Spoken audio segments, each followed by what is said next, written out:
was a kid, I used to think it was okay for me to cross the street.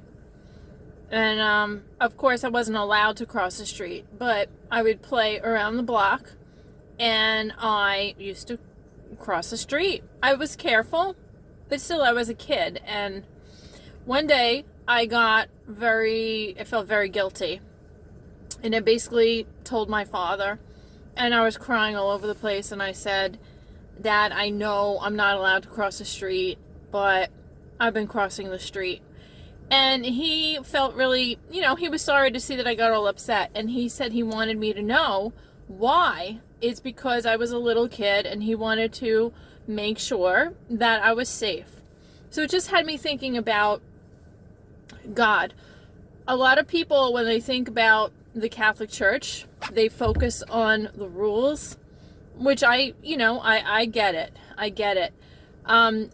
My journey the past year, I've been thinking about why were we told all these rules? Why were we told all these rules? And, why there's so many rules in the Bible, right? First of all, the people who tell us rules are people. So they may not always in their, in their humanness, their humanity, might not always communicate things in the right way. But why are there all these rules in the Bible? Because God is our Father, and He's trying to protect us. There are things we don't understand. Just like a little kid. If a toddler, let's say, has their will, they could get into all sorts of trouble. And they may not understand when we tell them a certain rule.